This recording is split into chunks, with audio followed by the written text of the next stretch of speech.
friends of the faith in the Holy Land thought that it would be a very wonderful privilege if they could share some of the experiences that the pilgrims have when they come to the World Centre.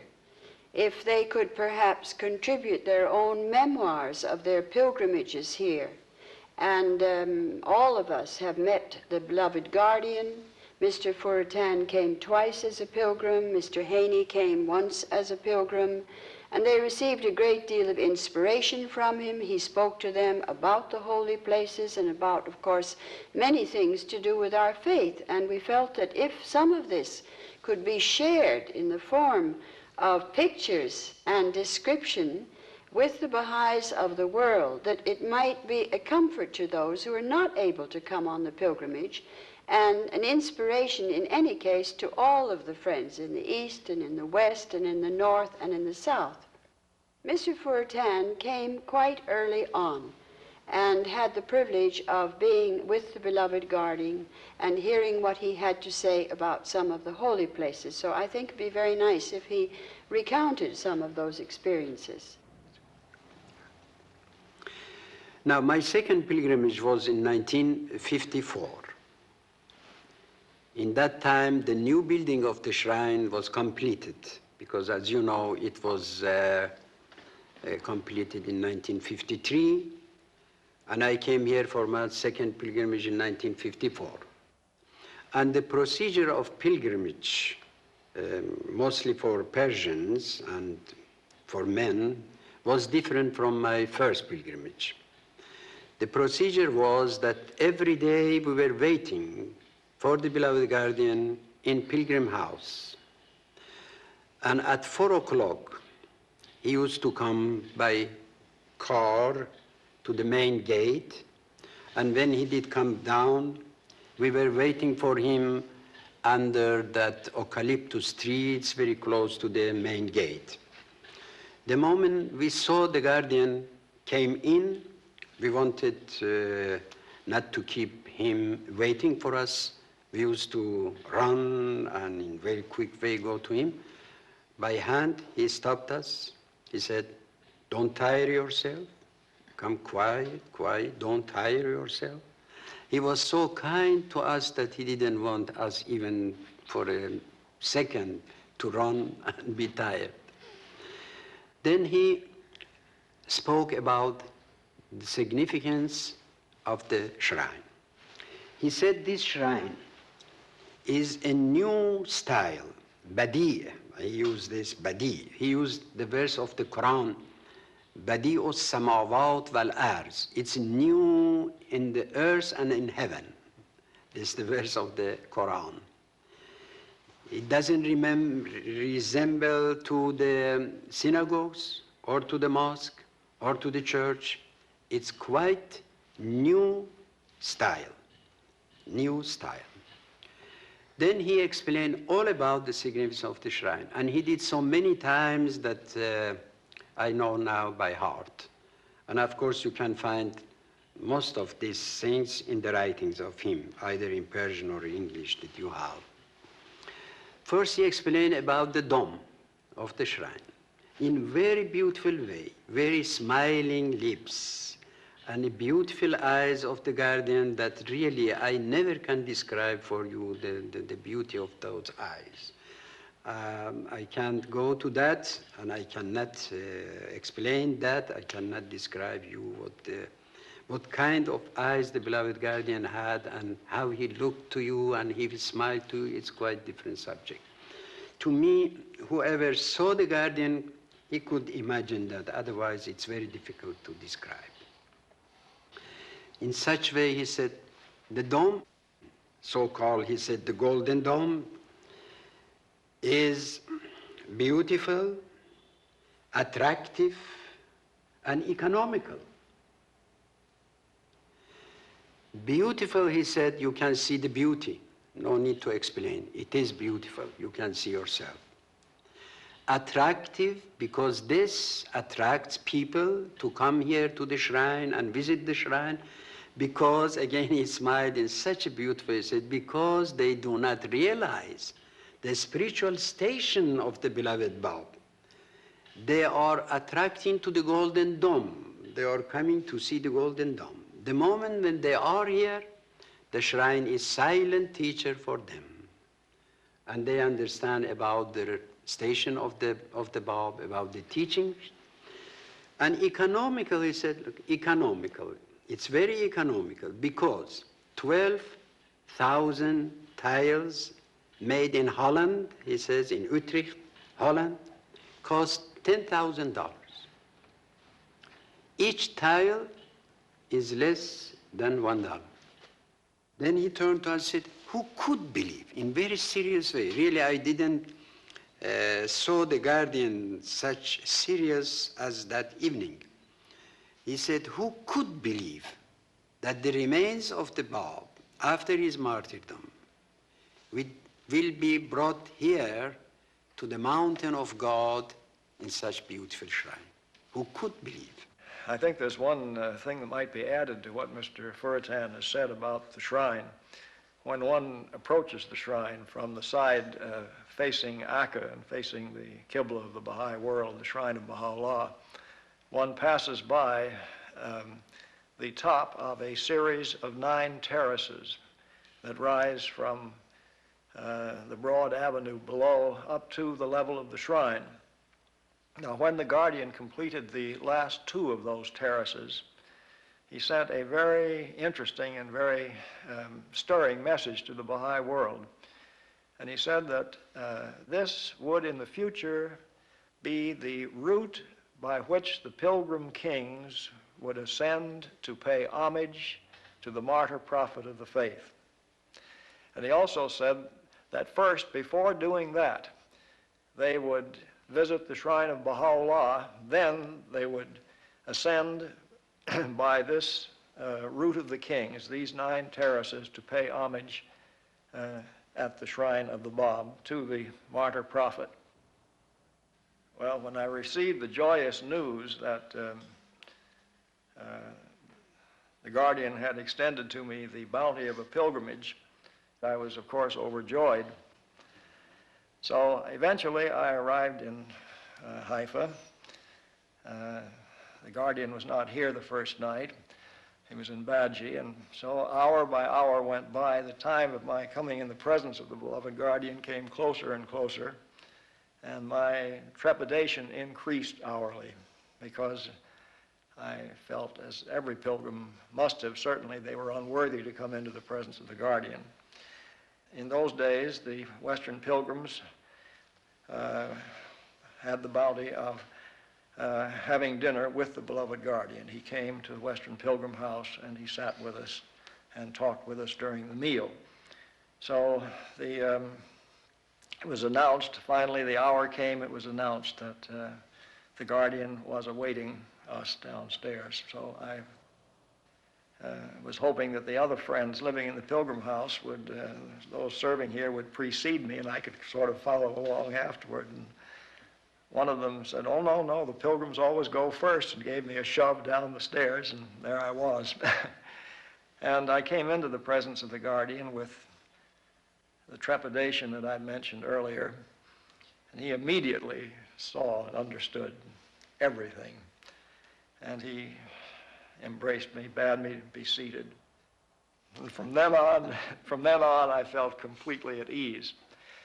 You know, every Baha'i knows that the Guardian was the sign of God on earth, the interpreter of the Word of God, the authorized interpreter of the Word of God. But he was also the head of the administrative order, the divinely ordained administrative order. And I had an opportunity in those brief hours with him to see how thorough was his grasp of everything and how he followed up everything. At the table each night he would give instructions to those here serving him. The next night he would follow up and ask for a report, ask if certain things had been done. There was this ceaseless attention. He never just apparently gave an instruction and forgot about it. He followed up on it. And he insisted on getting all of the facts that would have a bearing on a particular problem and its solution. And I remember once he turned to me and he said, now, the National Assemblies also must provide me with the facts, because it is only with correct information and with correct facts at my disposal that I can make the proper decisions. I'm always urging the National Assemblies to keep me fully informed. He spoke about the decline of religions. He seemed to place a great deal of emphasis on that, and he said that the existing religions are constantly becoming more and more political. And he said that to the extent that this trend continues, and to the extent that they continue to become more political, the more rapid will be their decline as religious force in the world. He said it's inevitable, and it will happen. My fellow hands have told you what their meetings with the beloved guardian was like, and they have given you a glimpse of how tremendously efficient he was in carrying on the work of the cause. Now you're going to go and make your own pilgrimage. You're going to recapitulate the history of the Baha'i faith in the Holy Land through the places that you visit. And wherever you go, you will see the touch of the guardian of the Baha'i faith, and how beautiful he made everything, his sense of history, his sense of proportion, his great desire to give joy to the hearts of all the Baha'is. We are going to begin at the beginning. We're going to begin with the prison city of Akka. In 1868, Bahá'u'lláh, the founder of the Baha'i faith, arrived at Akka in Palestine, on the shores of the Mediterranean Sea. Akka was a heavily protected fortress city where Turkish troops were garrisoned. It was also the worst penal colony in the Turkish Empire. Bahá'u'lláh was a prisoner of the Sultan of Turkey. Across the bay of Akka lies Mount Carmel with Haifa at its foot. In those days, people walked or came on horseback from one town to the other along the beach, as there was no other road. In the port of Haifa, Bahá'u'lláh, his family, and some of his followers, about 70 men, women, and children, disembarked from a steamer which had brought them from Turkey, and were then taken across the bay in a sailing boat to Akka. Already Bahá'u'lláh had suffered 16 years of imprisonment and exile, first in Persia, his native land, then in Iraq and Turkey. For the remaining 24 years of his life, he would be the prisoner of Akka. His sole crime was the extremely liberal, tolerant, and progressive message he taught. For this he was tortured, put in chains, condemned to death, imprisoned, and exiled at the instigation of a fanatical Muslim clergy whose vengeance pursued him for 40 years. In the terrible heat of August, Bahá'u'lláh disembarked at this sea gate and entered what he described as the most desolate city in the world, with a detestable climate and foul water.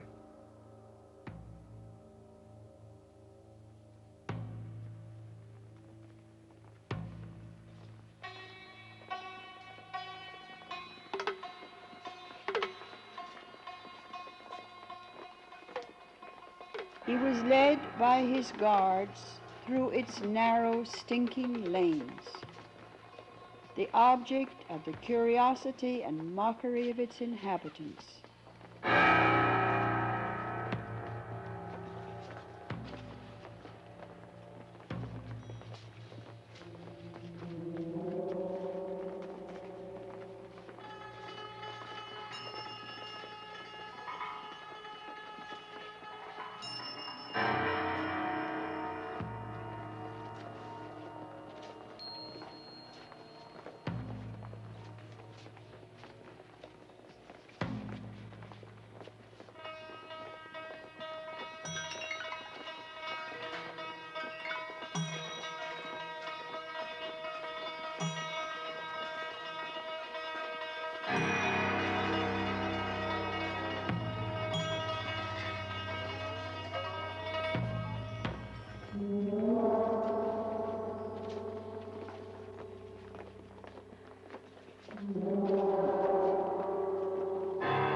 Finally he arrived at the army barracks and entered this prison.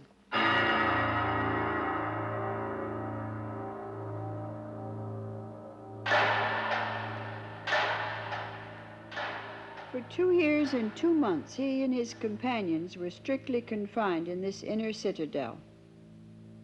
Pilgrims who sometimes walked 4 months from Persia would stand beyond the moats, hoping to glimpse their Lord in the dark windows of the prison. Baha'u'lláh suffered more behind those bars than any other time in his life.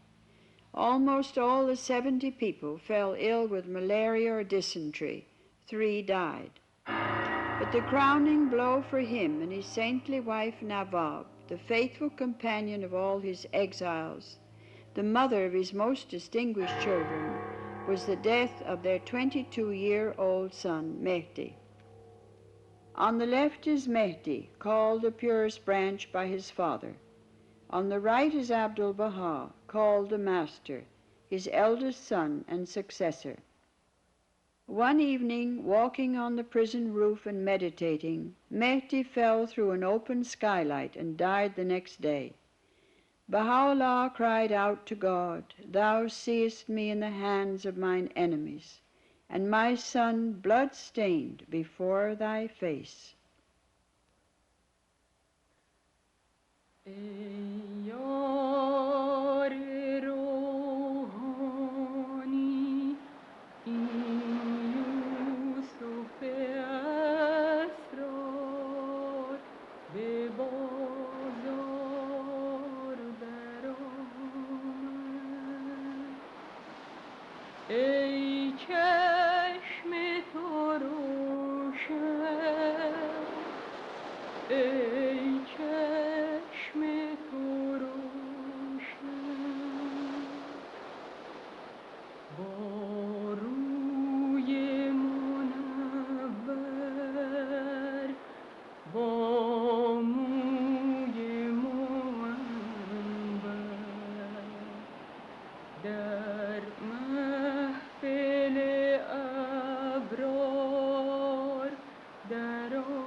The weary years went by.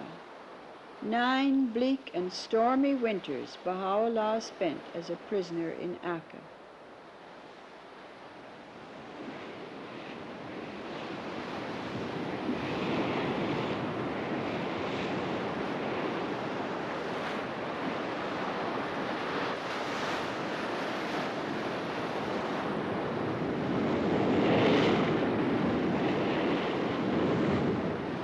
After the first 2 terrible years of confinement in the barracks, he and his followers were moved to other buildings. Finally, Bahá'u'lláh and his family came to live in this house. Gradually, the power of his personality and the beauty of his character won the admiration and friendship of the officials. Although this house is now visited as one building, originally it was 2 separate houses. Both are now known as the House of Abud.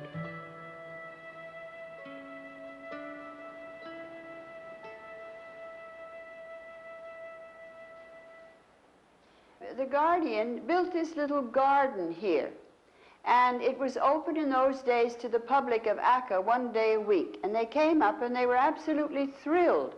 They said, there is a house in Akka that has a roof garden. This is the house of Udi Khamar. And this is the room in which Baha'u'lláh revealed the Aqdas before he moved to the front part of the building, which is called the Beit Abud.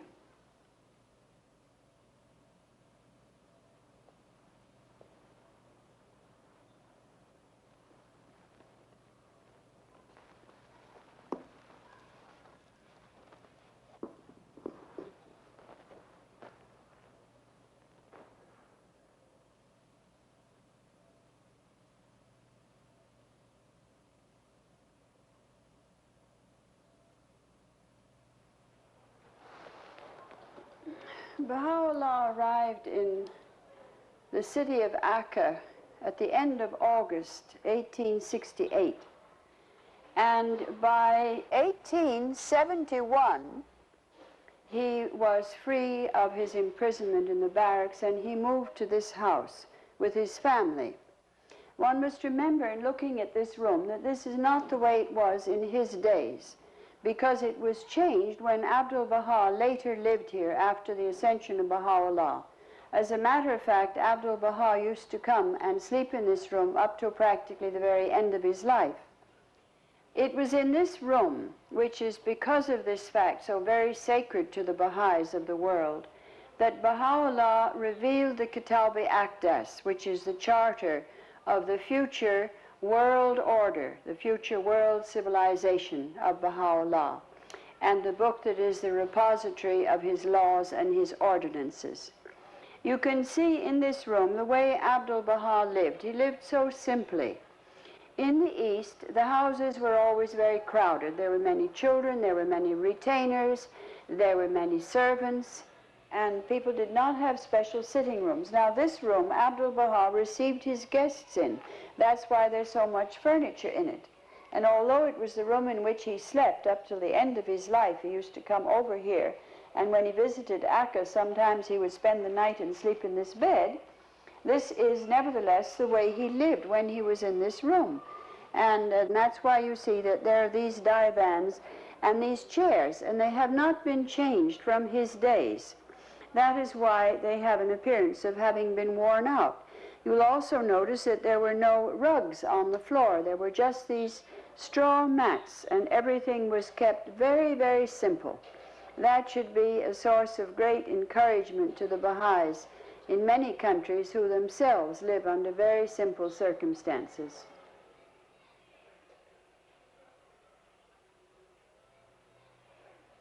Although this is so many years after the passing of Abdu'l-Bahá and the days of Baha'u'lláh, nevertheless, this view from this window is very much what they would have seen.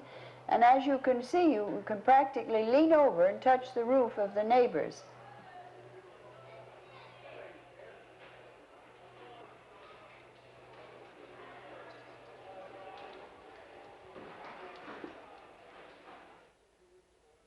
Through there is the entrance to the upper story of the House of Abud.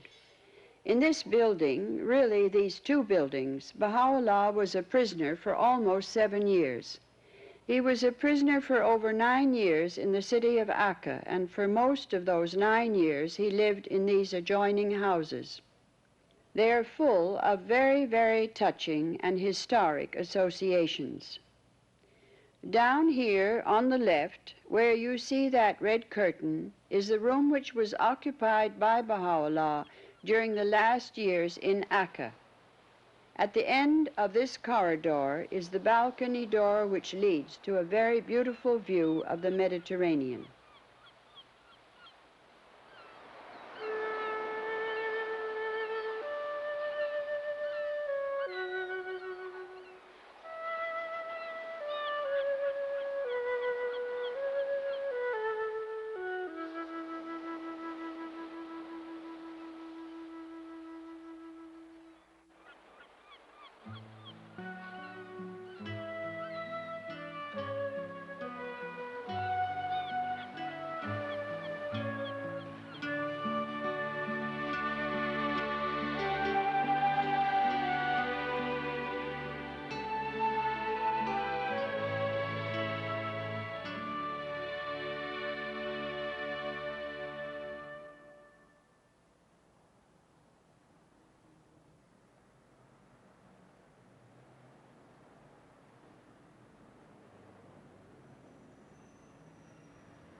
Baha'u'lláh spent the last years of his imprisonment in the city of Akka in this room. It was a very wonderful thing that Abdu'l-Bahá could secure this house right on the seaside for Baha'u'llah's use. And this room must have been a tremendous benefit to him in every way, because after so many years of imprisonment in this terrible prison penal colony, Baha'u'lláh could be near the sea. The air was better, the view was better, he had light and sunlight, and after the stifling atmosphere of this filthy city of Akka in those days, he was able to come and occupy this very beautiful room by the sea. You can see that we have kept it as much as we know how in the spirit of the furnishings that were here in the days of Baha'u'lláh. This was where he used to sit. That is why Shoghi Effendi put here his Taj. He has placed a mark on the wall signifying that he sat here in this corner of the Mandar.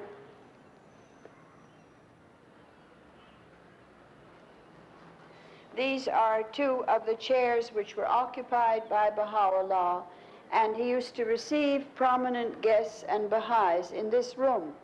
His bedding was always kept in this room, and at night he slept on the floor, which was the custom. They didn't have beds in those days. We heard from the history of the days in Akka, written by Shoghi Effendi himself in God Passes By, that a European general came once with the governor of the city of Akka to pay their respects to Baha'u'lláh, and that this European general entered the room and remained on his knees during the interview, and then withdrew from the presence of Baha'u'lláh with the greatest of respect. That probably took place in this very room. This happens to be an unusually beautiful room. You would have a difficulty finding anything comparable to it in this part of the Mediterranean. It was built by a very wealthy man, and it's decorated in a very fine style of that period.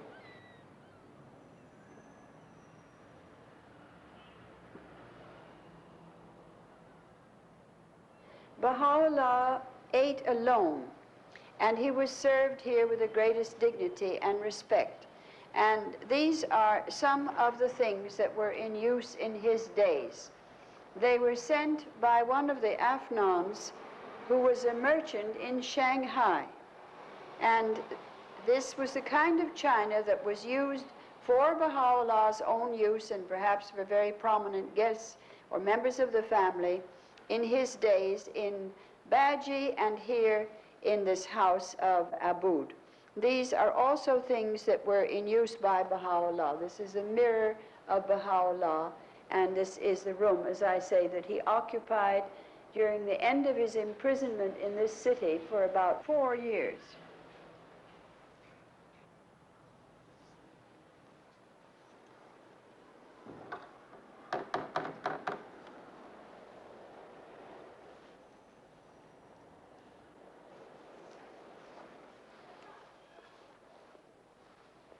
This was the room that was occupied by Nawab, the mother of Abdu'l-Bahá and the wife of Bahá'u'lláh.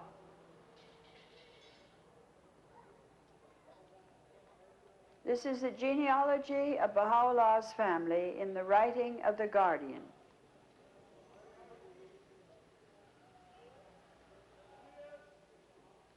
You can see that in this room, Shoghi Effendi put so many things associated with the wife of Bahá'u'lláh, the mother of the Master. You see, there is her grave. This is another photograph of her resting place. He put the picture of her sons, Abdu'l-Bahá and Mehdi, the purest branch, in this room.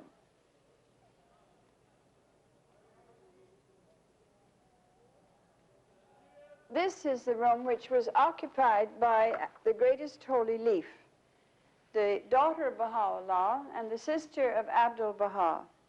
And Shoghi Effendi, with the greatest of tenderness and love for this great aunt that he loved so dearly, he put all of these beautiful photographs of her on the wall, in her early girlhood, in her maturity, and two pictures of her in her old age, and that not being enough, he put still another picture of her. You can see that there are things associated with her, very beautiful night photograph of her monument, which was constructed after her passing in 1932. Again, one has to remember that this is just for the pilgrims to feel that the place is lived in. It was not like this originally. It was very, very, very much more simple. All of these things in this hall and all over these holy places that the pilgrims visit were arranged by the Guardian to impress them, and also the non-Baha'is who visit these places, with the importance of the faith, its grandeur, its objectives, its history.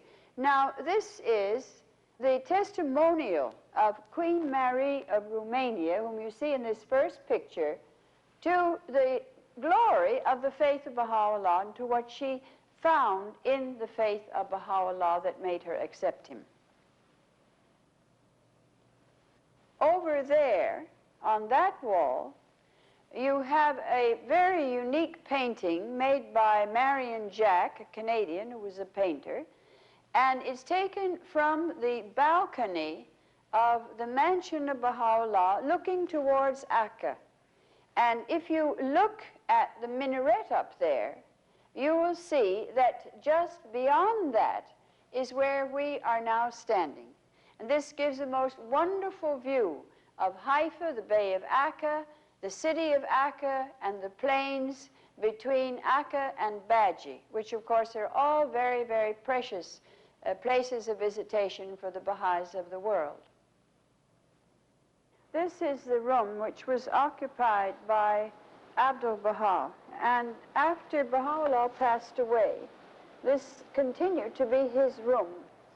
At that end of the room, there was a long divan, and the master used to sit there after the ascension of Bahá'u'lláh and spend hours in obviously grief-stricken silence, looking out of the window and grieving for his beloved father, whom of course he had this extraordinary tie with, and his agony and his suffering and his loss after Bahá'u'llah's ascension are something that we cannot possibly conceive of or appreciate.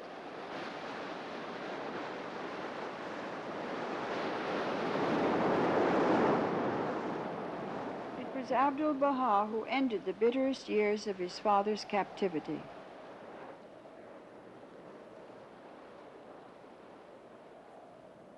Although the sentence of life imprisonment was never repealed, after almost 10 years, the gate of the prison city was opened to Bahá'u'lláh. Now admired by high officials and revered by the populace who called him His Highness and the august leader, he was at last free to move about the countryside.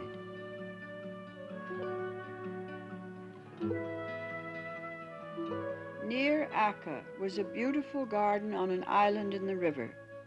Abdu'l-Bahá rented this for Bahá'u'lláh, who called it Rizwan, which means paradise, surely a paradise for the man, now over 60, who still bore the marks of the chains he wore 4 months in a dungeon in Tehran.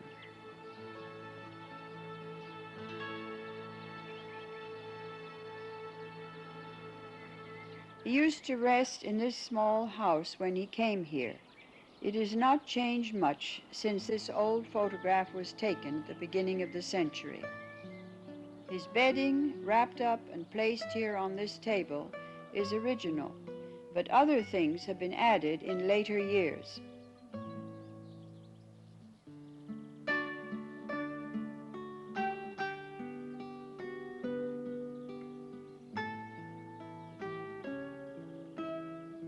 Under the shade of mulberry trees, surrounded by the river, this beautiful spot now became one of Baha'u'llah's favorite retreats. On these benches, carefully preserved as shown in this old photograph, he would sit, dictating letters to his secretary or receiving pilgrims and guests. In Akka, he once told Abdu'l-Bahá, "The country is the world of the soul, the city the world of bodies."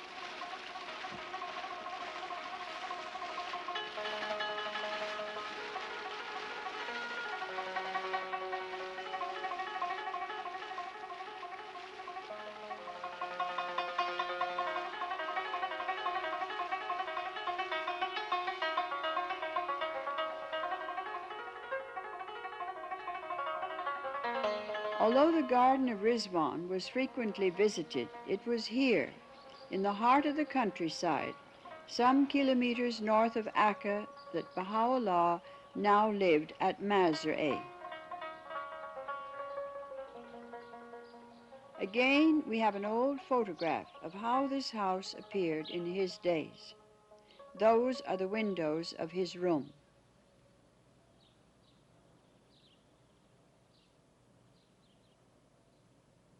This is the room that Baha'u'lláh occupied in the 2 years that he used to live here in Masra'eh after he was freed from his strict imprisonment in the city of Akka and before he moved to live in the mansion at Baji where he passed away.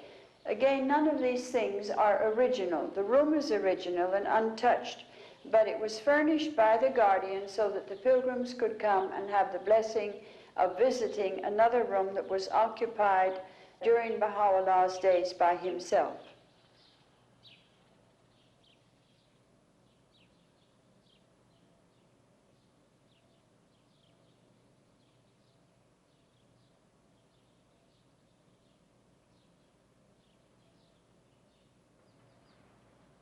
On dusty paths through the wilderness, Baha'u'lláh sometimes moved about by carriage or riding a donkey. Though a prisoner until he died, the years of strict confinement were over. As Abdu'l-Bahá said, if his light before the days in Akka was like a star, there it became like a mighty sun. Abdu'l-Bahá at last succeeded in acquiring a worthy residence for his father, the beautiful Oriental Palace at Baji. This old photograph shows how it must have looked in those days. At this stoop, Baha'u'lláh used to mount his donkey. It has been carefully preserved by Shoghi Effendi. About 1880, Baha'u'lláh came to live here in what he called his lofty mansion.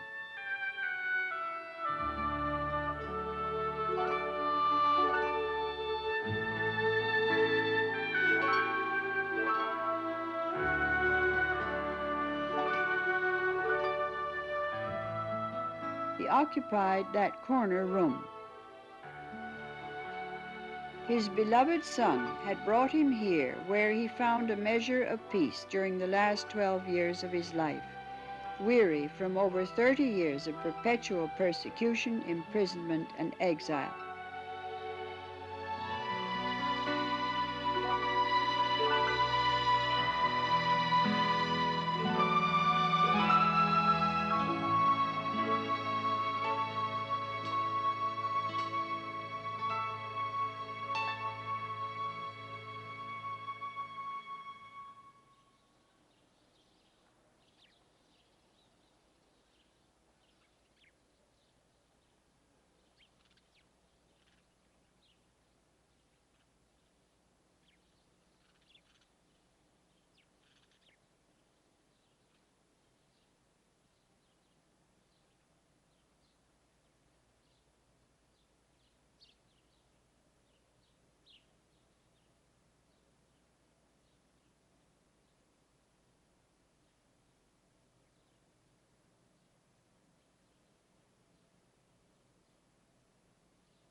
It was in this corner that Baha'u'lláh used to sit, and it was in this position that Professor Brown of Cambridge University had the honor of being received by him.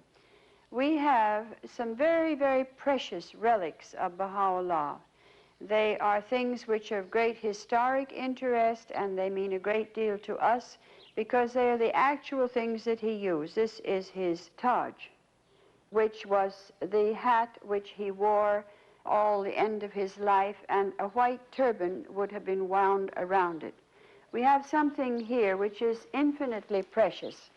We have some of the locks of the hair of Baha'u'lláh, which his daughter, the sister of Abdu'l-Bahá, the greatest holy leaf, used to take hair by hair from his comb and make into locks that resembled the beauty and luxuriance of his hair. I personally think that this is one of the most touching things that we have the privilege of seeing in the Baha'i world, that we can actually see these gorgeous, sort of living, wonderful hair of Baha'u'lláh. We have another thing here which is infinitely precious, and that is a string of his prayer beads. And he, of course, he used many, many prayer beads. And this is one which was given to Miss Martha Root by an old Baha'i in Persia, and Martha Root gave it to my mother, and my mother gave it to me. It's an infinitely precious thing for anybody to be privileged to see. Of course, eventually it will go into some archives. Then we have here the socks of Baha'u'lláh. You can see how small his feet were. He was very short in stature. We have the arakchin, which he wore at night. We have one of his shirts. As you can see, it is made of hand-woven cloth. We must remember that this is almost 100 years ago that things like this were in use. Here we have one of the abbas of Baha'u'lláh, made of camel hair woven on the hand looms of Persia. And here we have something which is of infinite significance and importance, and that is the hidden words, some of the original hidden words in the handwriting of Baha'u'lláh himself. He had very, very beautiful penmanship, and it is infinitely precious to think that these wonderful words of wisdom, we are able to see how they were written by his hand in the original. Then we have the fur coat that was used by Baha'u'lláh. There were no heating facilities in these buildings. They must have been bitterly cold, and he must have also felt the cold very much.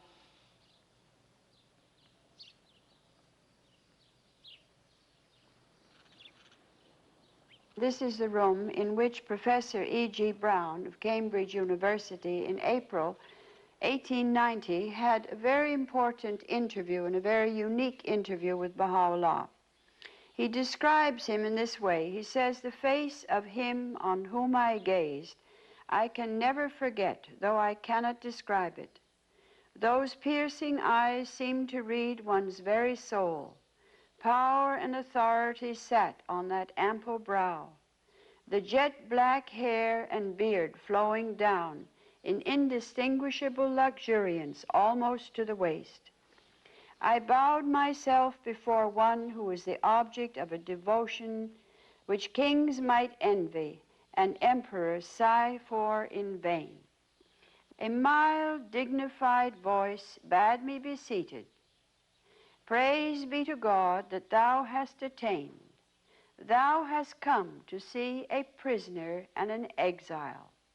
We desire but the good of the world and the happiness of the nations, yet they deem us a stirrer up of strife and sedition, worthy of bondage and banishment. That all nations should be one in faith and all men as brothers, that the bonds of affection and unity between the sons of men should be strengthened, that diversity of religion should cease and differences of race be annulled. What harm is there in this? Yet so it shall be.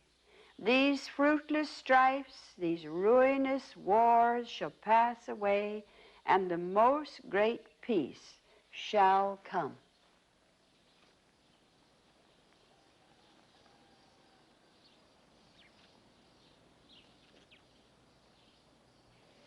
It was in this room that Baha'u'lláh passed away on May the 29th, 1892. And before he died, he called his family and his followers together, and he said, I am well pleased with you all. The gentleness, the loving kindness of Baha'u'lláh, his patience, are indescribable. Not only his teachings are so marvelous and will change the whole life of men on this planet, but his love and his tenderness are unbelievable. And I think you feel him closer in this room than in any other place in the Holy Land. It's as if you could, well, almost touch the hem of his robe and almost see him and hear his voice when you come into this very precious room.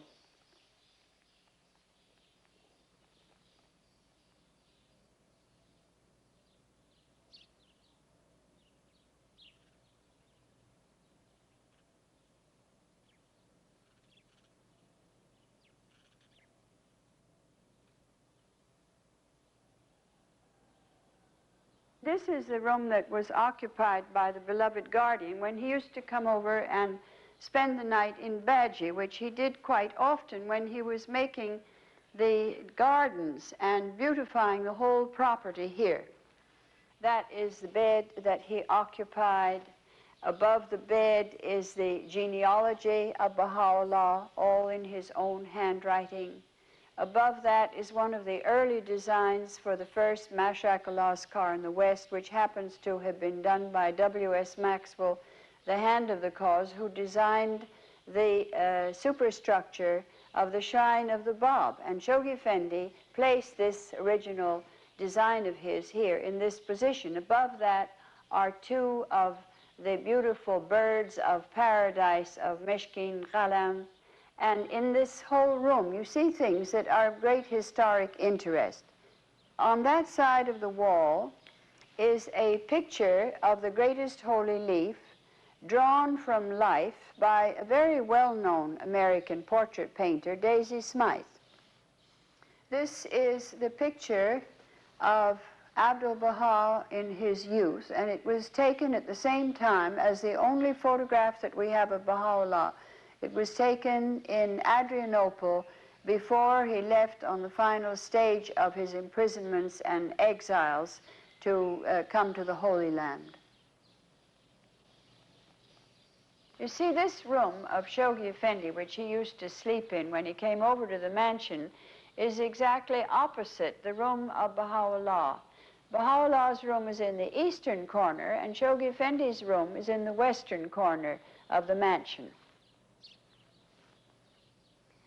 When the guardian came over here, he did something that I think will be a great comfort to many people who live simply. He used to tell me, I'm going to Baji to spend the night. And he would walk out of the house with his toothbrush in his pocket and get into his automobile and come over here, and sometimes he stayed here as long as 4 or 5 days. And it was just as simple as that.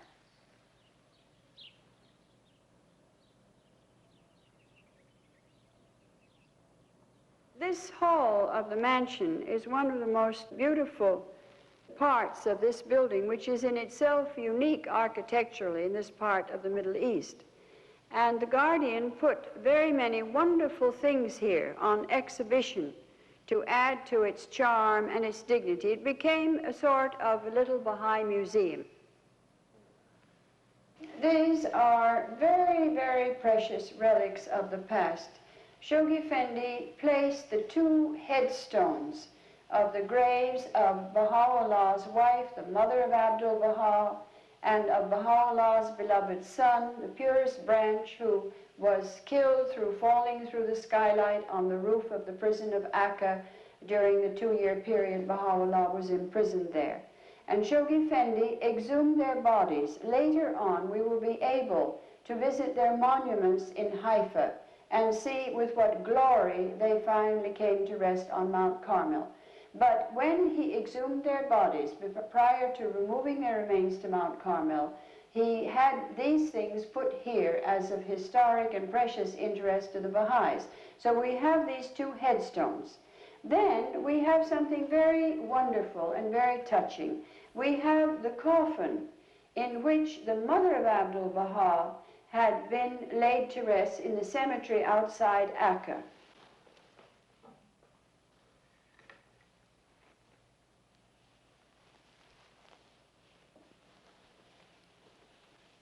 When Shoghi Effendi, with his own hands, went to exhume these precious remains, he got into the graves and himself took them out and placed them in new coffins with the greatest of respect and brought them to Haifa in the vicinity of the shrine of the Bab on Mount Carmel prior to their interment in the garden close to the remains of the greatest holy leaf, Rúḥíyyih Khánum.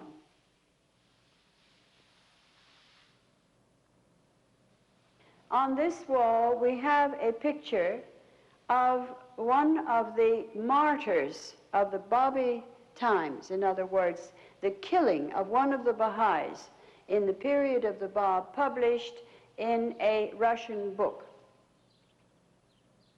On this wall, below this bookcase that has a great many Braille translations of the Baha'i writings, we have the famous Mezquito Mosque in Cordoba, Spain. Over here, we have the holy city of Jerusalem. This was to show how sacred this city is in the eyes of the Baha'is and also in the eyes of the Jews, the Muslims, and the Christians. This is a very interesting thing that the Guardian has done here. He has placed the Farman, the order for the execution of the Bab, on this wall, and below it he has put the commanding officer of the regiment that actually fired the shot and killed the Bab. And then, opposite this, deliberately, the Guardian conceived the idea of placing the first local spiritual assemblies of Latin America, assembly by assembly. And he was very, very happy over their formation. It was part of the first 7-year plan. And he said that this commanding officer could look at the result of his work, what had come about from the execution of the Bab.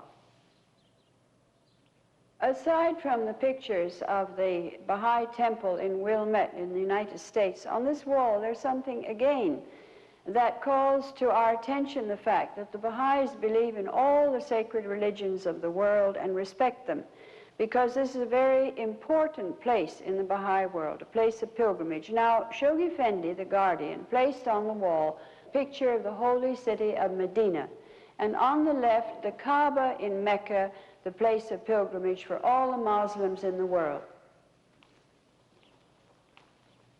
And he put here the shrine of the Bab, with its architect, W.S. Maxwell, a Canadian Baha'i. He had this beautiful early photograph of the monument of the greatest holy leaf. And the rest of the room, as you can see, was very beautifully decorated, and this was the actual style of the building in the days when it was purchased for Bahá'u'lláh towards the end of his life.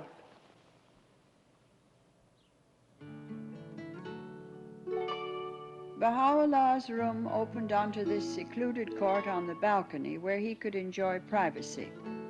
The colored glass screen and marble fountain made it cool and shady in summer and protected from the rain in winter.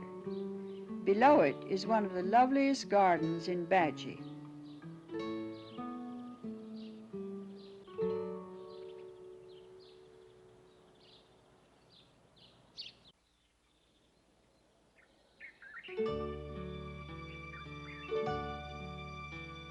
After Bahá'u'llah's passing, the mansion was occupied for many years by other relatives, and Abdu'l-Bahá rented a small house near his tomb. For For 16 years after his father's death, Abdu'l-Bahá continued to be a prisoner in Akka. When the officials were friendly, he had more freedom. Often he stayed here in Baji, where he received many pilgrims. From the age of 9, when he went to the dungeon in Tehran to ask if his father was still alive, he shared all the suffering and injustice heaped upon Bahá'u'lláh. Abdu'l-Bahá's love for his fellow men never wavered. In Akka, he became known as the father of the poor.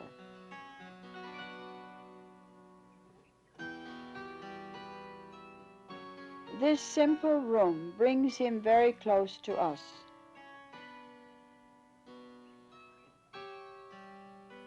The coffee set used to serve his guests.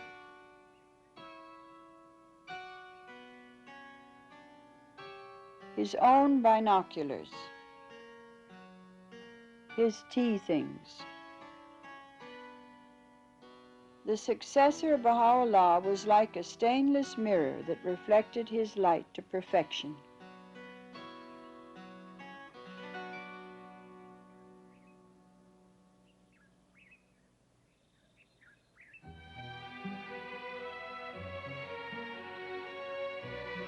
Abdu'l-Bahá buried Bahá'u'lláh in a vault beneath the floor of one of the houses adjacent to the mansion.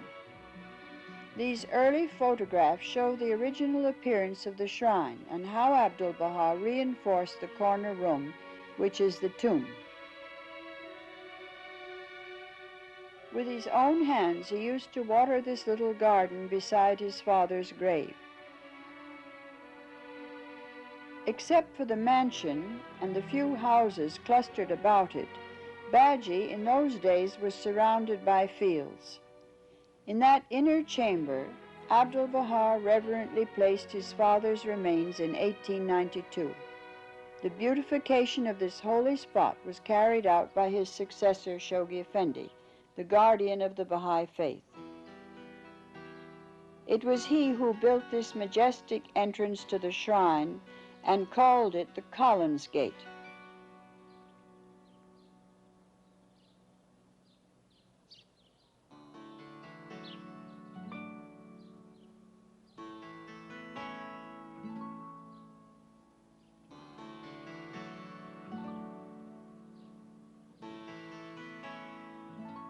He who embellished it by erecting this simple but dignified portico and placing above it the symbol of the greatest name, an invocation to God often used by Baha'is, which says, "O thou glory of the most glorious."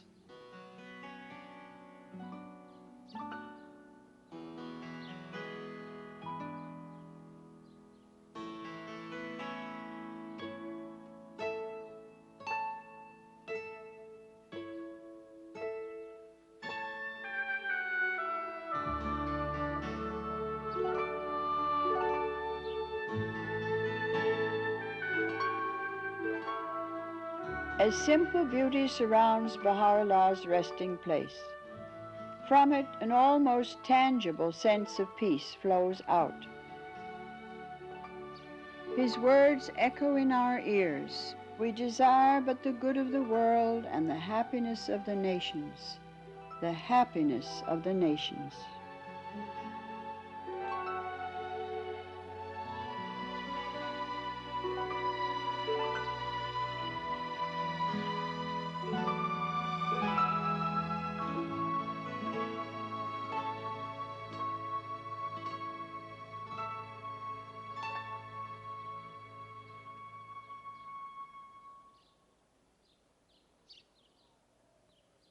This lofty mansion, where Bahá'u'lláh dwelt, was always a unique building from the architectural standpoint. It was completed in 1870, passed out of our hands for many years, and was painstakingly restored to its original glory by Shoghi Effendi. In the old days, this was the side door of the mansion and probably seldom, if ever, used by Bahá'u'lláh.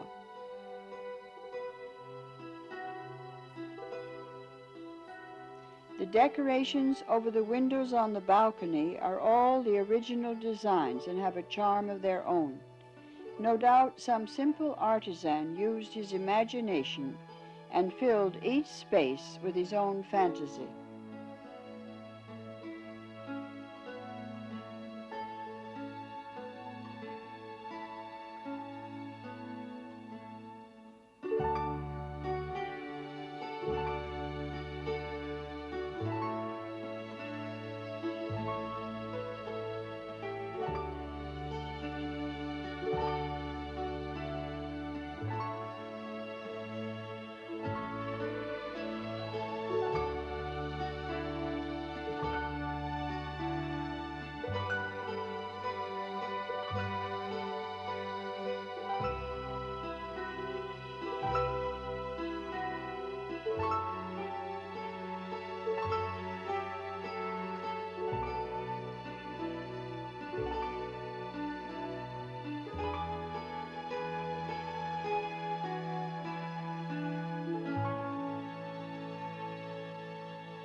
Everything that Shoghi Effendi developed here has to be seen on the background of what it used to look like. This was raw countryside.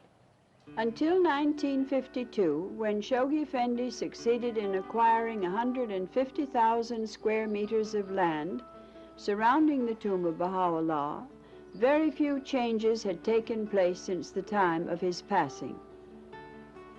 In this little white room, Shoghi Effendi used to sit and answer his letters while the gardens in front of the shrine were being developed. In order to better survey the work from a height, he built that little staircase to the roof.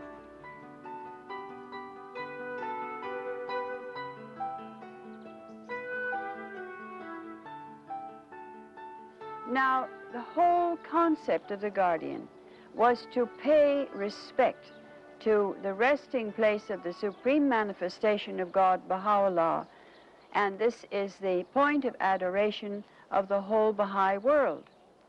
He wanted to make a giant circular garden around this resting place, and he had very rough territory to begin with, so he hired a bulldozer, and he came over here and he began to tell the people, the workers and those who were running the bulldozers, that they should come and push all of this earth away from this triangular-shaped garden to the left of the entrance of the shrine of Bahá'u'lláh and begin to flatten it out so he could make a very beautiful garden.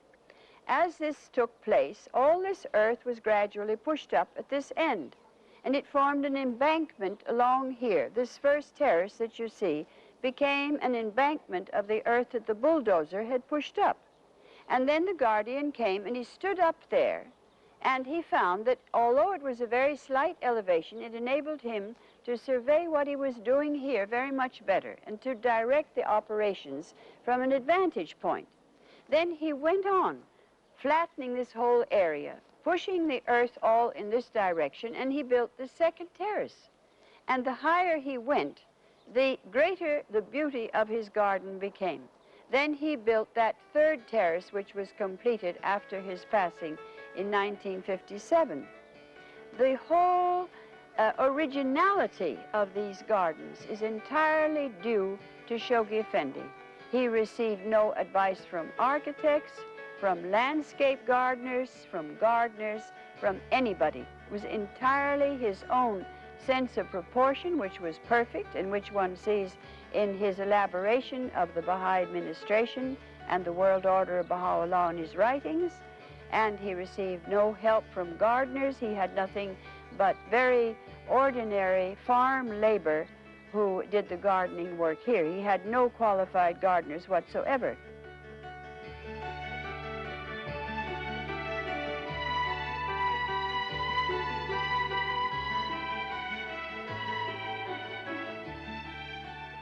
This is one of the most fascinating sections of our gardens anywhere in Baji or in Haifa. It looks very much like a beautiful oriental rug. There was, before the Guardian passed away, a very large two-story building which blocked off all this end of the garden. And Shoghi Effendi did a most extraordinary thing. He made that garden to a point about 2/3 of the way towards us, and planted it and designed it, and he passed away. He didn't ever come back to the Holy Land to finish this garden himself or to supervise the demolition of that building. The hands of the faith, after his passing, had this building torn down according to his wishes. And then we wanted to complete the development of this section of the garden. We found that taking this wall, which already existed, that garden with all of those pom-poms of hedges and the circles and the lamp posts and that great big oblong with cactus plants and aloe plants in it could be completed right up to the wall within one span of measurement that was accurate. It was as if there had been a rug that had been rolled up just to this point, and all we had to do was just to continue to unroll the design of that rug, in other words, that section of the garden, till it came to this wall. It was almost magical the way it worked out.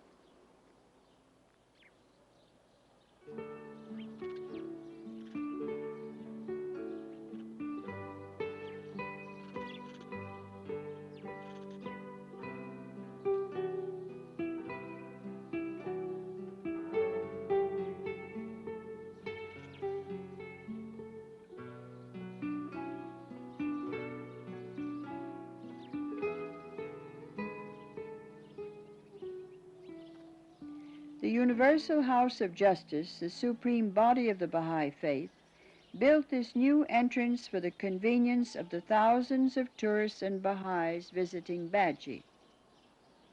For these Baha'i pilgrims, it is the fulfillment of their heart's desire, a spiritual communion that will change their entire lives. ای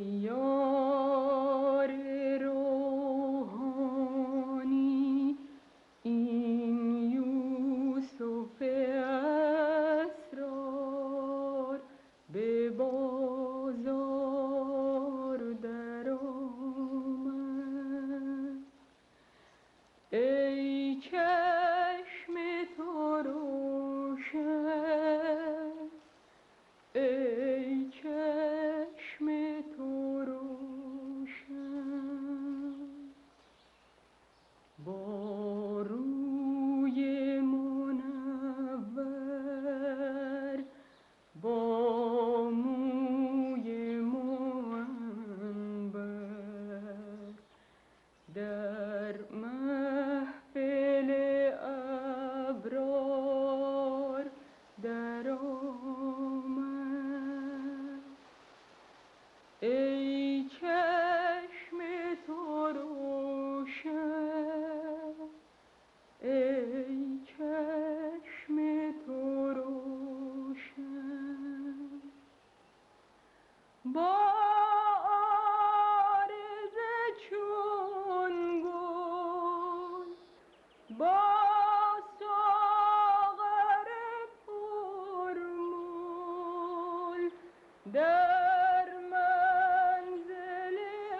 on clear nights from the balcony of the mansion, the Bab shrine can be seen across the bay in Haifa, glowing like a mighty jewel on Mount Carmel. When he was a prisoner of the Persian government in Baku, he was denied even a lamp. Shoghi Effendi said, "To compensate for this, we drown him in a sea of light every night." The Bab, who was the forerunner of Bahá'u'lláh, was not yet 31 years old when he was martyred in 1850 because of his liberal teachings. The story of how he came to rest here began when Bahá'u'lláh, on a visit to Haifa, told Abdu'l-Bahá to bring the Bab's body from Persia and bury it here. In 1899 it arrived secretly in Akka, and Abdu'l-Bahá immediately set about constructing this tomb. He planned to bury the Bab's body in the center of 9 rooms, but during this period he was again strictly confined to Akka and could build only 6. Every stone of that building, Abdu'l-Bahá wrote, I have with infinite tears raised and placed in position. After Abdu'l-Bahā's passing, Shoghi Effendi added the 3 other rooms, thus completing the original concept of the master. In 1909, free after 40 years' imprisonment in Akka, Abdu'l-Bahá placed the Bab's body within these walls. Casting off his shoes, cloak, and turban, his silvery hair waving about his luminous face, he bent over the coffin and wept as if his heart would break.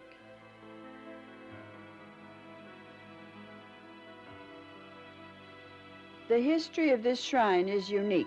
The prophet Isaiah called Carmel the mountain of the Lord, to which all nations will flow. Its site was chosen by Bahá'u'lláh. Its style was planned by Abdu'l-Bahá, who said that when completed it must have a colonnade and dome. The model of the building was displayed by Shoghi Effendi in 1944 on the first centenary of the Bahá'í Faith. Standing on the mountain, looking across the bay, the Queen of Carmel reigns. She reigns majestically. Cry out, Zion, cry out to your Lord, cry out, Zion, circle round in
In the upper garden behind the shrine, there still stands the circle of cypress trees which mark the spot where Bahá'u'lláh once sat and instructed Abdu'l-Bahá to purchase this land and build the Bab's tomb here.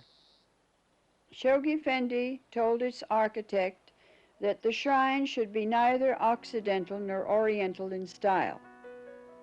The crown-like rim of the dome, however, shows strong Indian influence.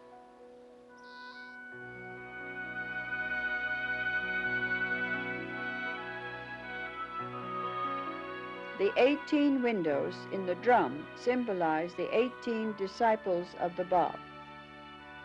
Shoghi Effendi had a unique eye for both beauty and proportion. These finials on the clerestory section of the shrine owe both their charm and originality to him, who repeatedly encouraged the architect to make them taller. Their collaboration was a happy one. Because the Bab was a descendant of the Prophet Muhammad, he was entitled to wear green. At Shoghi Effendi's request, this band of green was introduced into the design of the shrine to denote the Bab's illustrious lineage, and the flecks of red to symbolize the blood he shed as a martyr.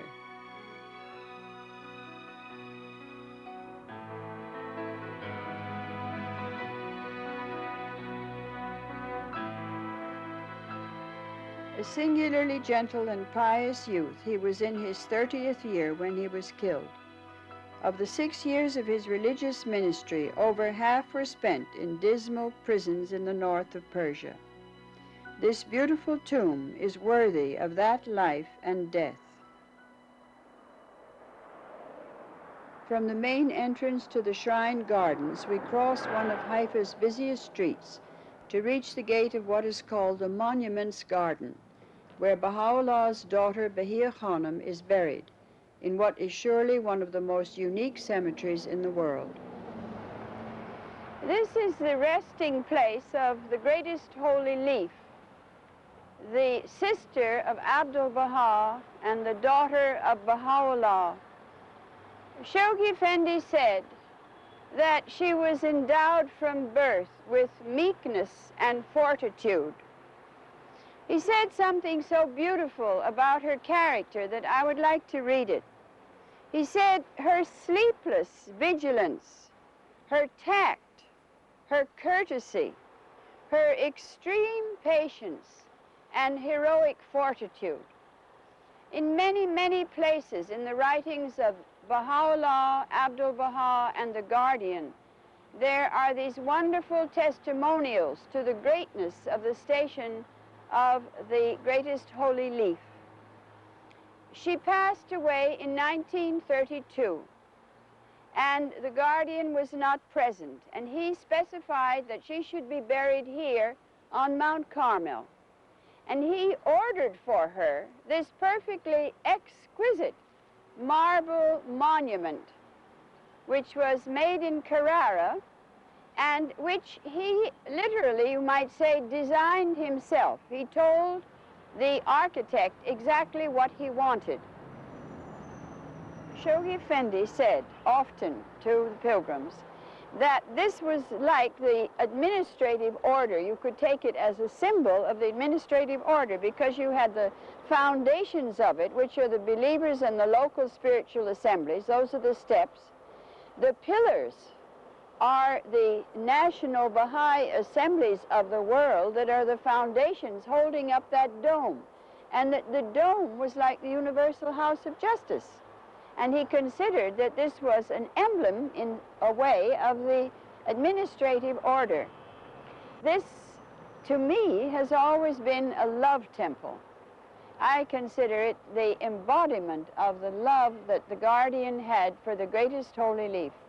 She, next to Abdu'l-Bahá, was the great mainstay of his life and the greatest influence in his life, and had the most profound effect on the Baha'i world, really from the very beginning of the faith in Baghdad till the very end of her life in 1932. But the Baha'is don't perhaps realize it yet. But gradually her stature will rise, and they will come to appreciate her supreme role in the teachings of Bahá'u'lláh and in the faith and the order of Bahá'u'lláh.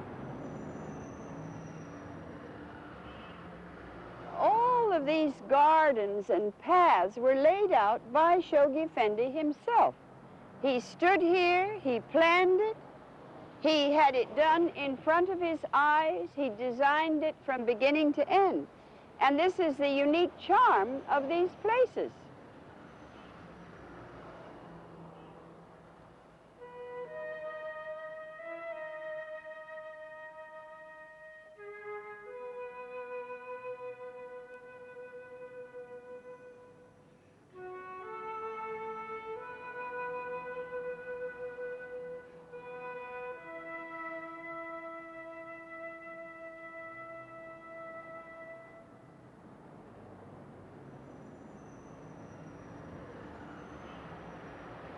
This is the resting place of the wife of Bahá'u'lláh. As Shoghi Effendi said, the famed Nawab, a woman of extraordinary piety and holiness and gentleness, and a very great lady in her own right from her background. She was the support of her family, and her history is most moving. Next to her is the grave of the purest branch, who, as the friends will recall, fell from the roof of the fortress of Akka, where Bahá'u'lláh and his family were imprisoned, and was very seriously injured. And after 20 hours, he passed away. His father asked him what he wanted, and he said, I want the believers to be able to come and visit their Lord. You know, the greatest holy leaf always said, I want to be buried next to my mother. And she was buried in a cemetery that was very unworthy and unbefitting. And the guardian, instead of trying to do the impossible and the undesirable and remove the greatest holy leaf to be near her mother, he removed her mother to be near her. And he brought her beloved mother, put her in all this glory on Mount Carmel, the son of Bahá'u'lláh here. These two monuments here, which as you see are very similar in style to the other one of the greatest holy leaf, and the greatest holy leaf's monument up at the other end of this path form that axis upon which the center point is the direction of the seat of the Universal House of Justice. And the Universal House of Justice, as you know, is part of these wonderful buildings and institutions that will be erected in the future. The Guardian made the International Archives. There will be the Institution for the Teaching and Protection of the Faith. There will be an institution for the holy writings, and as I understand it, there will also be an international library. And these great administrative buildings will all be up there, and these holy souls will be the center of those institutions.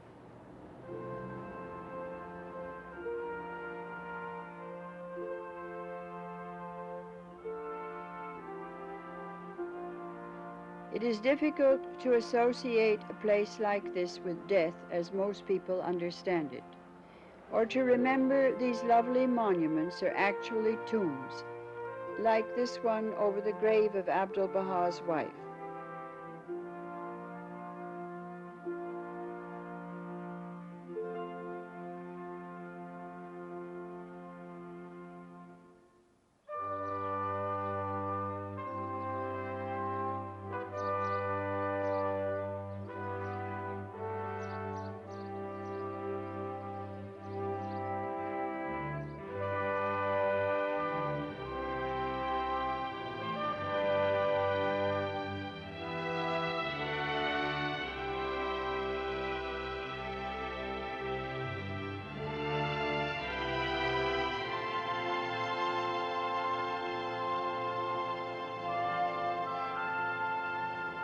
people asked Shoghi Effendi why he had chosen the Greek style of architecture.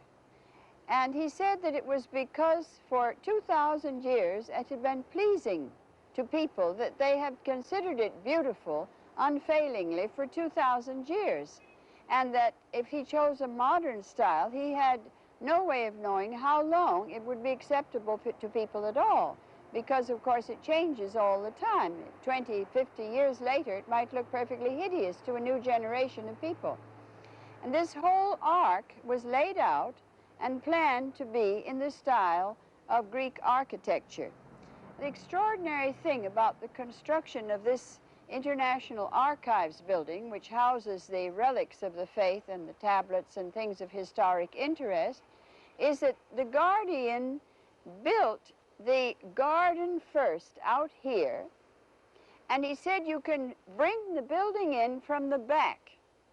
So a road was constructed back there, just contrary to what any other human being in the world would have done. And we built this building into the garden, which he had already landscaped and prepared, so that when the building was completed, the garden was already partially grown. And he had the joy of seeing that before he passed away. Shoghi Effendi chose a famous Greek temple as model for the archives building, with its Ionic capitals. The seat of the Universal House of Justice is also in the Greek style, but adapted to the needs of a modern building.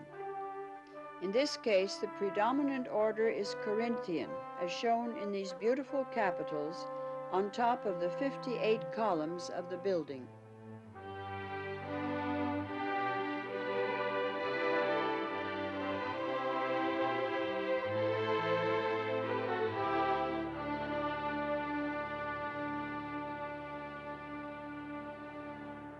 At the foot of Mount Carmel, in what was once the old city of Haifa, lies Abdu'l-Bahá's house on Persian Street, so called because originally most of the Baha'is who were Persians lived here. When the Universal House of Justice was elected in 1963, this building, which was once the Western Baha'i Pilgrim House, became its temporary office, pending the completion of a permanent headquarters on Mount Carmel. Across the street is the home of Abdu'l-Bahá. The brass plaque bearing his name in Arabic still remains on the entrance gate. This large house was not only his residence, but many members of his family also lived here.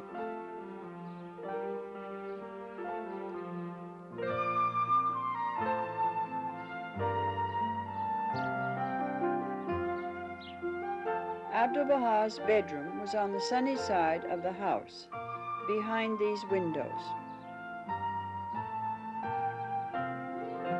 The upper story is the apartment of Shoghi Effendi, added to the house as an office and living quarters of his own. That little room was sometimes used by Abdu'l-Bahá. We even have this old photograph showing him up there.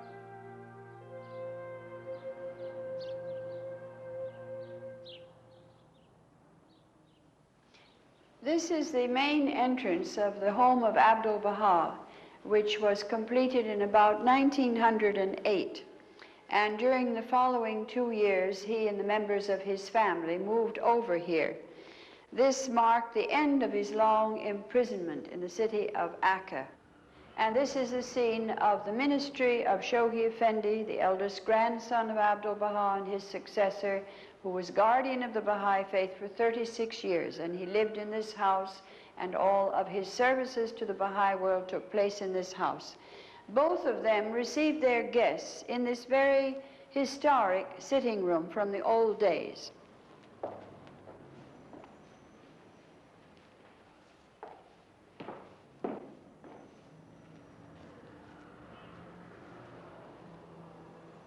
This is undoubtedly one of the most historic rooms that we have in the Baha'i holy places in the Holy Land. And in this sitting room, Abdu'l-Bahá received many very prominent guests. He received General Allenby, who was responsible after World War I for Abdu'l-Bahá receiving a knighthood from the British government. He received the King of Iraq, King Faisal of Iraq. Abdu'l-Bahá always sat in that corner of that particular sofa. And Shoghi Effendi, during his whole lifetime, refused to sit higher up in this room than had been the position of his beloved grandfather, the master, and he always sat in that corner of that sofa. Nobody ever of the master or the guardian sat higher than those two places, but they always invited their prominent guests, and if the room was full of guests, all of the guests, to always come higher, so that anybody like the President of the State of Israel or Lord Samuel, whoever it might be, was always invited to occupy the upper seats, because those were the seats of honor. And then, of course, the guests of the guardian were here. Shoghi Effendi also received, as had Abdu'l-Bahá, a great many pilgrims in this room. This was the room that many of the pilgrims have amongst the deepest associations with Shoghi Effendi. There's a very lovely story about this room. The greatest Holy Leaf went to Beirut, and she bought this furniture, this whole suite of furniture, for the reception room of her beloved brother Abdu'l-Bahá. And then finally, there were very few rugs on the property in those days. This rug was placed here in this room. And Abdu'l-Bahá, as you know, was very generous. He used to like to give things to prominent people and give things to very poor people, including often the coat off his back. And so a day came when he wanted to give this very beautiful rug, which was really the only valuable rug in the possession of Abdu'l-Bahá's family in those days, and which was the rug in his reception room, away. And Shoghi Effendi told me the greatest Holy Leaf came, and she stood here. And she said, "Please, Abdu'l-Bahá, not this rug. Just please leave this for your sitting room, because how will you entertain your guests if you haven't even got a rug on the floor?"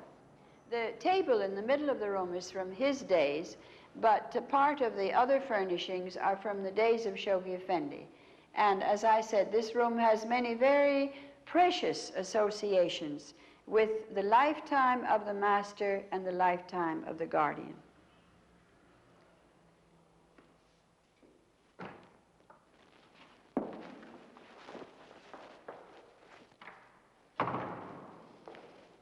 This is the hall of Abdu'l-Bahá's house, and in the old days he used to sit with some of his guests, Europeans, that he would invite for lunch around this table.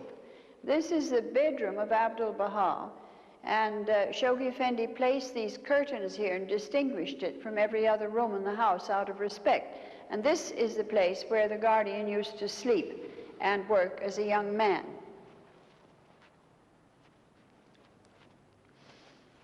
People come here and have the privilege of visiting the room in which the master passed away in 1921.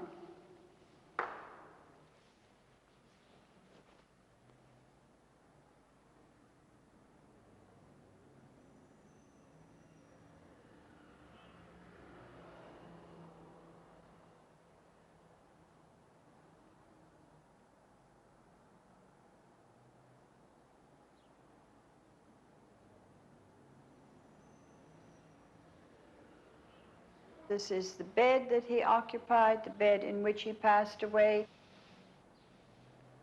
This is the chaise longue, which he used to often rest on instead of resting in his bed, his table, with the things that were there in his own lifetime.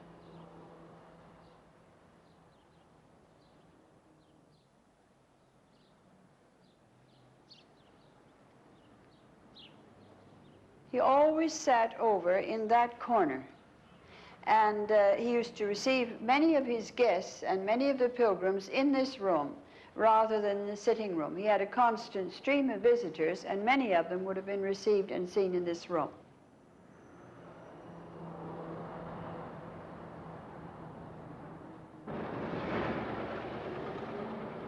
From the days when Baha'u'lláh and Abdu'l-Bahá arrived in Akka in a sailing boat as prisoners, to these days when the shrine on Mount Carmel is visited by tens of thousands of tourists each year from all over the world, is indeed a miraculous change in the fortunes of a persecuted faith.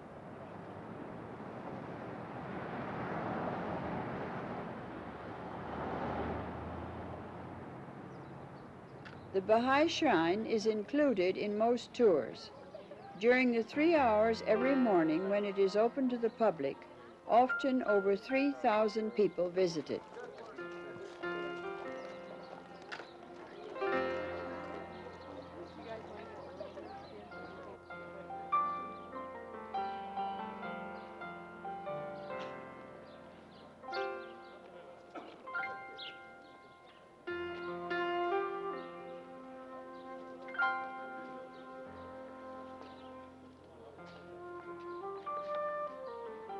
Photographs are not permitted inside the shrines because they are sacred tombs, but everyone enjoys taking pictures outside as souvenirs of their visit.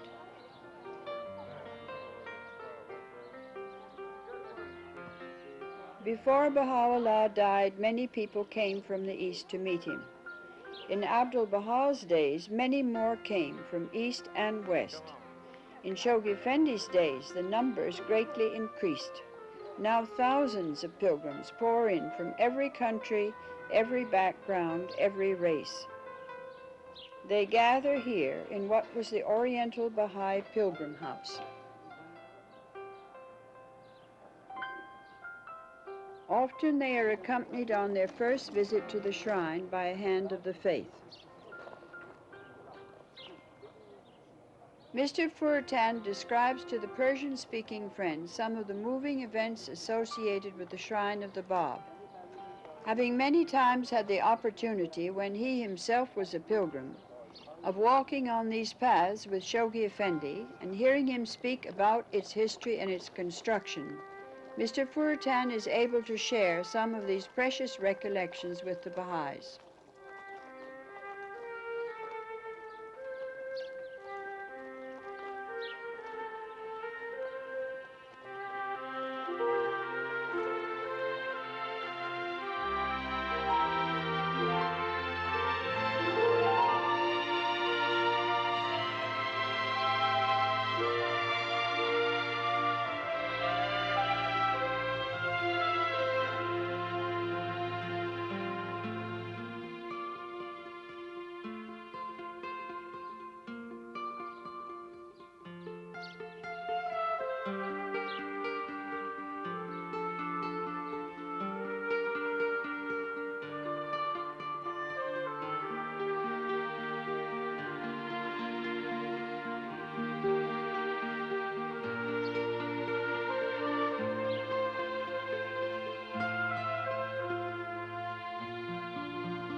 It is the custom to remove one's shoes, but there are no rituals or ceremonies in the Baha'i faith.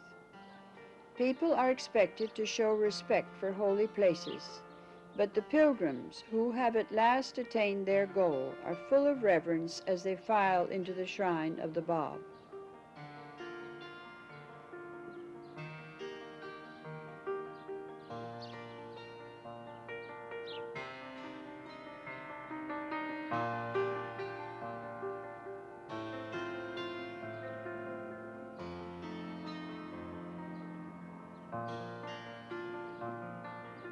After their prayers in the shrine of the martyred forerunner of Baha'u'lláh, the pilgrims visit the tomb of Abdu'l-Bahá, adjacent to that of the Bab.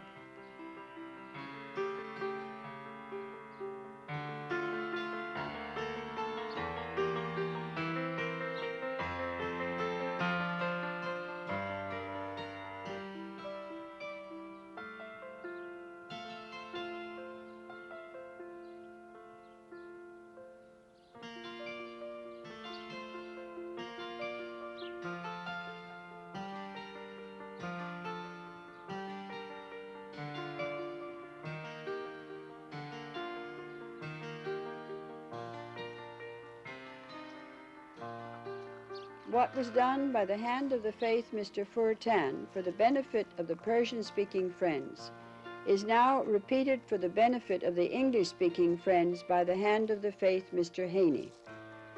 The important event is to visit the shrines. To be able to do this with one of the old Baha'is who knew the guardian is an added privilege.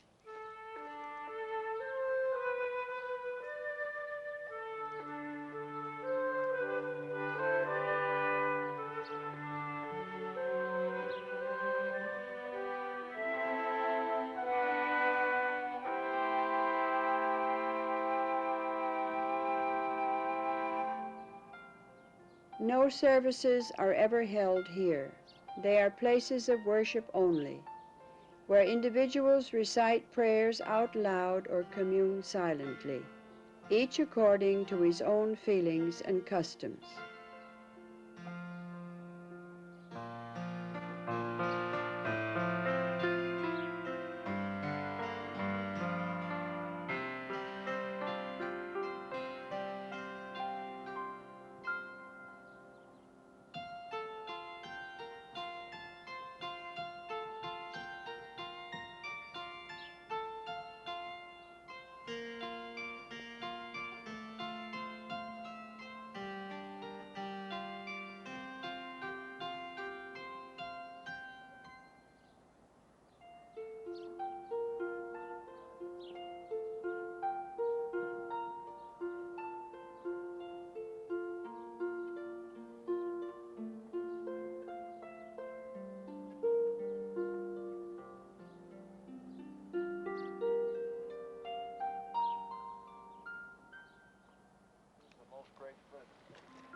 Shoghi Effendi said the view from Haifa is the best in the world because it combines the sea, the plains, and the mountains. In future, people will approach the shrine up these terraces.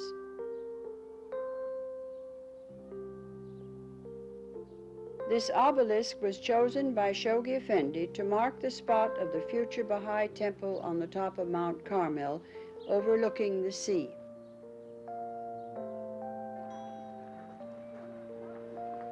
The pilgrims are reminded that Baha'i houses of worship are open to all. As there are no priests in our faith, no sermons are preached. Instead, words from the sacred scriptures of all revealed religions are read.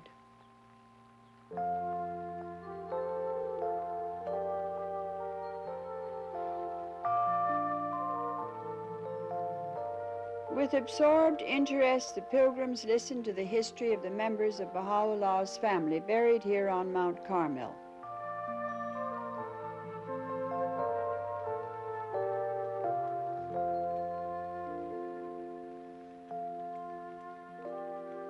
What greater belief in immortality than this?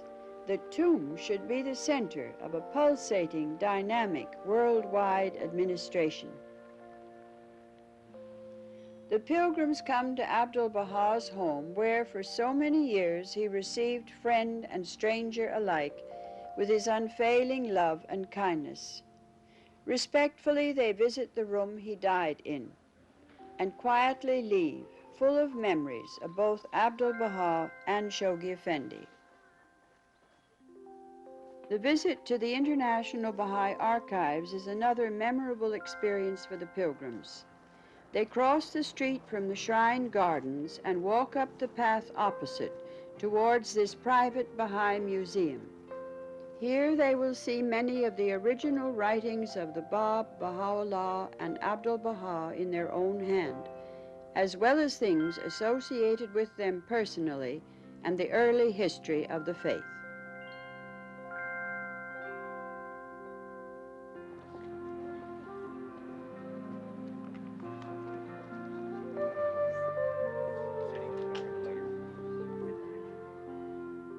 It takes over 2 hours to visit the archives.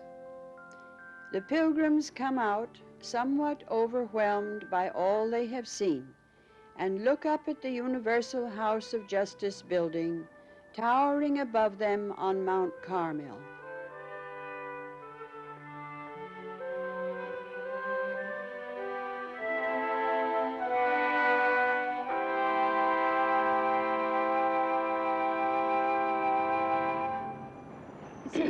wonderful thing to think that after the pilgrimage, the Baha'is end up looking towards the future in the building that is the seat of the Universal House of Justice. And all the bounties will flow from this wonderful place to all mankind. When the beloved guardian spoke to the pilgrims about the future of the Universal House of Justice, really I couldn't imagine that it will happen so soon. And now this is 17 years I'm in the Holy Land, and I have this pleasure to serve the House of Justice, and I am sure the next generations, they will appreciate more and more. And I always give thanks to Bahá'u'lláh that I had this privilege, and now in such grandiose, in such majestic building of the seat of the House of Justice, I am as eyewitness to see this majesty and this glory. I recall the many things the beloved guardian said about this building and this institution, that it would adorn God's new world order with a crown of majestic proportions, and that from this building and from this institution there would flow into the world rivers of laws and ordinances for the guidance of mankind, and that when the future establishment of these institutions is completed, it would mark the inception of the kingdom of God on earth and the establishment of the sovereignty of Baha'u'lláh in the world. Yes.